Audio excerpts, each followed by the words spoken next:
Welcome back to the channel, everybody. Thank you for watching another one of my cringy videos. Before we get started, you might notice a slight change to the channel name down below. Just a little tweak. And I know it's the same cliche thing that every other YouTuber does by adding vids or TV onto the channel name, but I do have a good reason for this. So YouTube is unique in that it will allow multiple different people to have the same channel name. So like you guys could all have the same name as me and I could have the same name as 1,000 different creators. Whereas most social media isn't like that. If you try to make an Instagram account or something like that with a name that's already taken, it will not let you have that name. So when I started the channel, I went to make social media to match the channel, and the name was taken on pretty much every platform. So I made One Shot TV as my Instagram handle and my Patreon name and stuff like that, and I finally decided to go ahead and convert the YouTube channel over to that as well, since I want all of the channels and social media accounts and stuff like that to match up. Obviously, it just makes sense. So most of you guys probably could care less what the channel name is, as long as the videos are good. That's probably all that you care about. But One Shot TV it is. Plus, I'm not really married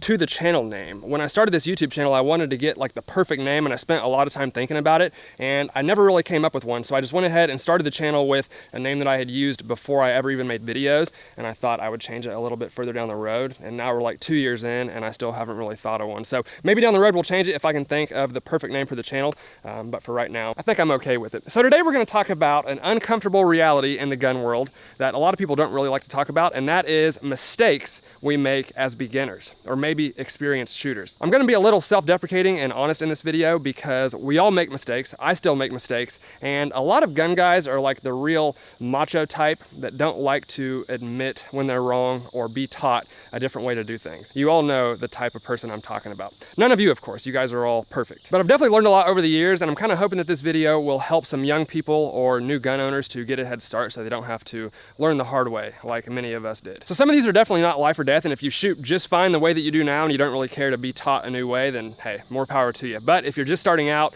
or don't have a bunch of experience, it will be a lot easier to just learn the correct way in the beginning than trying to, relearn the way that you do everything 3 or 4 years down the road. Old habits die hard, as they say. So before we get started, I just want to say that I'm not a trainer, I'm not an expert. There are much better channels out there for advice on tactics and self-defense, and obviously there's, a bunch of really good classes out there that you could take as well. But I do consider myself to be a pretty good shooter. I mean, you guys have seen my videos, you can be the judge on that. If you are a beginner, I would definitely recommend that you learn the 4 firearm safety rules before anything else. I'll put those up on the screen right here. I'm not going to go over those in the video, but basically learn those and practice those until you just handle a gun automatically with those in mind. All this information is irrelevant if you're not safe with your gun. So we're going to mainly focus on handguns. Most of this will apply to pistols, but I do have a rifle out here as well, and we'll go over some stuff on this also. So first, the number one thing on my list is grip. So I've seen probably over 100 people pick up a handgun for the very first time, and I've never seen one person grip a pistol properly when they first pick one up. So there's a million different things that you see. Probably the most common would be what's called the teacup grip,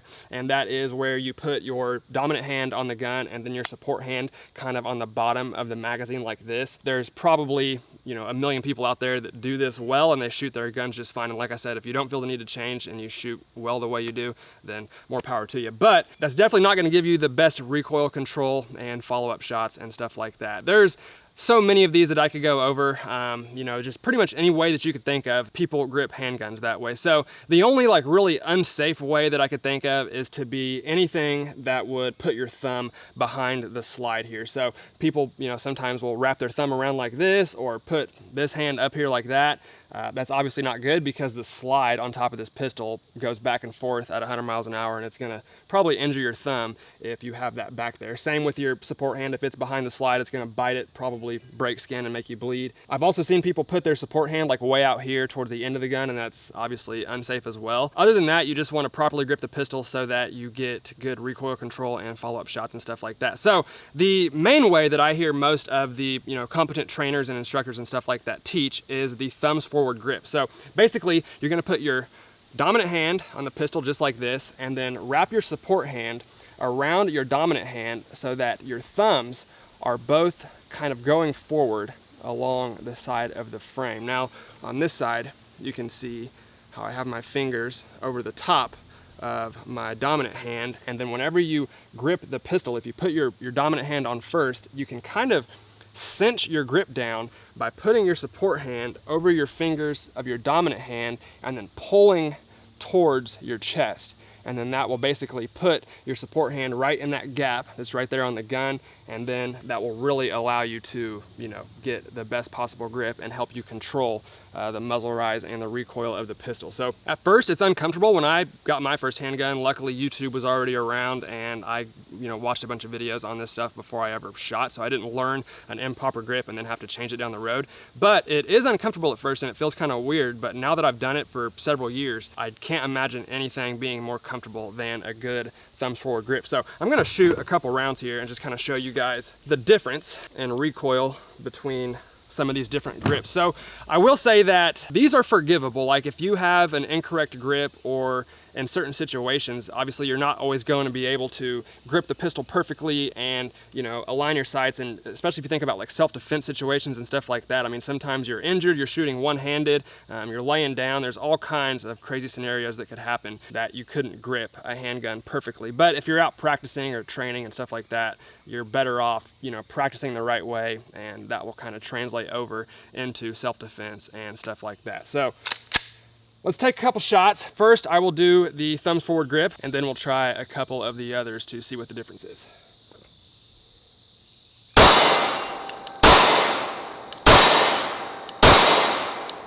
So you can see this is a 9mm pistol, so it doesn't have a ton of recoil, but it is a little snappy, and it's, you know, hardly moving at all. So now I'm going to try the teacup grip, since that's probably the other most common one that you see people do, and we'll see how that looks. I've actually never fired a gun this way, so there's probably people that do it better than me, but I'll go ahead and give it a shot. Another thing I've seen, I will say this, is people literally like grabbing their wrist and shooting it that way. It's just some of the stuff you see on movies and on TV, and it's obviously, you know, not the correct way to do it. So, all right, we'll try the teacup grip. This doesn't feel good at all. I don't know if I'm doing this correctly, but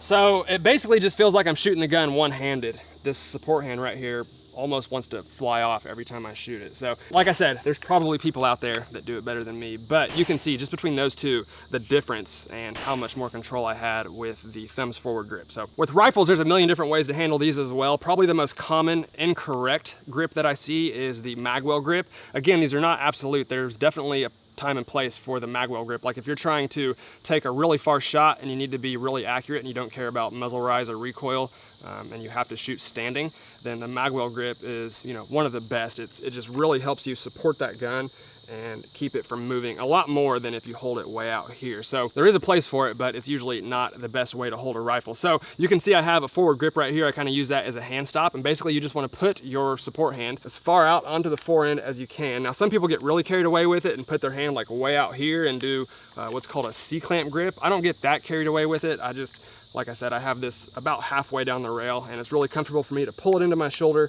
and shoot the gun that way. So since we're talking about this, I'll go ahead and mention stance. It kind of ties in with grip as well, but you really see a lot of beginners screw this up, and again, it's something that kind of has to be taught. Again, the most common thing you see is people just leaning back and not really leaning into the gun. So if you shoot a gun this way, if you're shooting something like an AR-15, it's not going to hurt you. It's not going to, you know, knock you over. But when you start stepping it up in caliber, that's obviously going to be a big problem. So what I've always been told is to get in a fighting stance, basically leaning forward, feet shoulder width apart, and, you know, if someone were to come up and push you on the shoulder, they can't just knock you over or force you to take a step back. So just lean into the gun, bring the gun up to your eye as opposed to bringing your eye down to the gun, which is another thing you see a lot of people do, and that should help you control the recoil. So we'll go ahead and take a couple shots with this, and we'll compare these as well. So first, I'll go ahead and do the magwell grip first and kind of lean back and just not have a good shooting stance to show you guys what that looks like. So you can see the muzzle rise. Again, it's an AR-15, so it has basically no recoil, but now I'll show you correctly. And just those two shots, I mean, it's basically no recoil. If you hold an AR-15 correctly, these guns should pretty much not move you at all. So that's grip. And the same thing applies to a handgun when you're talking about the correct way to stand. Obviously, leaning forward and, you know, controlling that recoil is going to be a lot more effective than leaning back and just letting the gun push you around. I've seen A ton of people do that. I've made all these mistakes, and it's a huge difference when you do it correctly. Number 2 on my list of 3 is closing one eye to pick up your sights. So this one took me a really long time to figure out, and I'm actually cross-eye dominant. So I'm right-handed, but I'm left-eye dominant, and it's kind of like the worst case scenario when it comes to shooting guns. So fortunately with a handgun, I can still shoot right-handed, and I have no issues with my eyes because your dominant eye will usually take over. But with a rifle, I do have to shoot rifles left-handed just because of the way that your eye lines up with the sights, and it's kind of hard to shoot a rifle cross-eye dominant. It can be done, but I feel a lot more comfortable shooting rifles left-handed. So with handguns, this was really hard for me to learn, and for, I don't know, probably 2 years or something, I was closing my right eye and letting my left eye, do all the work and line up the sights. And that works, especially if you're trying to be really precise. Like sometimes I'll still close one eye if I'm focusing on a really small target. But if you're talking about like self-defense or something like that, the benefits that you gain from keeping both eyes open and learning how to let your dominant eye take over that front sight are endless. And you really notice it once you learn how to do it. So I believe there's videos out there on how to train your dominant eye to take over. I don't really know, how to teach you guys that. But basically the way that I taught myself how to do this is I would start out with my non-dominant eye closed, like I used to shoot, line up my sights, and then I would open that other eye. And you can see that usually your dominant eye will still stay on those sights, and your non-dominant eye will just kind of give you more peripheral vision. So if you don't know which eye is dominant, then you can start out by practicing that with both and seeing which one takes over. Usually that will tell you which eye is dominant. But if you just do that a bunch of times, eventually you'll learn how to draw the pistol up and align those sights without ever closing your non-dominant eye. And it just takes repetitions, it takes practice like anything else. But it's a humongous benefit to shoot with both eyes open. And now, I never close one eye unless I'm really doing it on purpose to take really far shots or I'm trying to shoot a really small target. It's so much faster, and obviously the situational awareness that you keep with having both eyes open is double what you're gonna have if you have to close one eye to align those sights. So practice, that's really all I know to tell you. Like I said, there's videos out there on it, I believe, so you can, YouTube some other stuff and learn how to do it. I think if you have 2 good eyes and you haven't learned how to do this, you'll thank me if you do, because it is 10 times better than closing one eye. Now with a rifle, basically the same thing applies, and actually the red dot that I have on this, it's an EOTech, but pretty much any red dot is designed to be shot with both eyes open. A lot of people don't know that, and for so many years people brought up their rifles, closed one eye, and aligned their sights that way. But again, once you learn how to shoot with both eyes open, especially on like a red dot or a 0 magnification optic, you'll see a humongous difference. And obviously if you start trying to do like target transitions or moving around, it's just gonna make you way faster, and you'll see the difference that I'm talking about after you do this for a few months and you really get the hang of it. It's one of them things, kind of like gripping a pistol. It just feels wrong at first, but once you learn how to do it and you do it for an extended period of time, you can't imagine ever going back to the other way. It's just so much better. All right, so the third mistake on my list is jerking the trigger and flinching. Now these are 2 completely different issues, but I'm gonna kind of tie them together because they do cause the same problem. So I'm actually gonna unload my pistol for this. I'm cool, I know. So we'll start with jerking the trigger. So this is pretty easy to fix, and a lot of people don't really understand how much they're actually moving the gun by pulling the trigger incorrectly. Basically, what you see is, this is a Glock trigger, but most handgun triggers are pretty similar to this. It's a 2-stage trigger, and there's a wall that you hit right there before you actually get the trigger break. So what you'll see people do is just take all that up in one big motion and pull the trigger that way, instead of slowly pressing the trigger to the rear, hitting that wall, setting the trigger, and then breaking the trigger. So the way that I was told that made the most sense is, think of it as gently pressing the trigger, not pulling the trigger. And when you do that, and you put the tip of your index finger on there, and you think about just slowly pressing it to the rear, it will help you kind of keep it more straight and not pull or yank on the trigger in one big motion. So that's basically it as far as jerking the trigger. Just practice and focus on letting that shot surprise you. That's about all I can say for jerking the trigger. Now flinching is a much bigger problem and a much more common problem that you see. I still do this, and I've shot probably 100,000 rounds in my life, and you know, even the best shooters out there once in a while will probably flinch, even if they wouldn't want to admit it. So flinching obviously comes from, you know, different guns have different amounts of recoil, and when you start shooting a gun and it has a lot of recoil, you start trying to compensate for that recoil, or you're scared of the recoil, especially if you're new, and it causes you to kind of flinch as you press the trigger because you know that a giant explosion is coming. Now, there is a difference between flinching and compensating, because there are times whenever I'll, you know, run a magazine dry and not get a slide lock for whatever reason, and I'll pull a trigger on an empty mag, and I will see my hand move just a little bit. But when you've shot enough rounds through one trigger or one gun, you do kind of learn exactly where that trigger breaks, and you do learn how to kind of compensate for that recoil without flinching before the shot and throw the shot off. So just because there's movement on an empty magazine when the trigger breaks doesn't mean you're necessarily flinching and, you know, throwing the shot off. If your shots are all hitting exactly where you're aiming,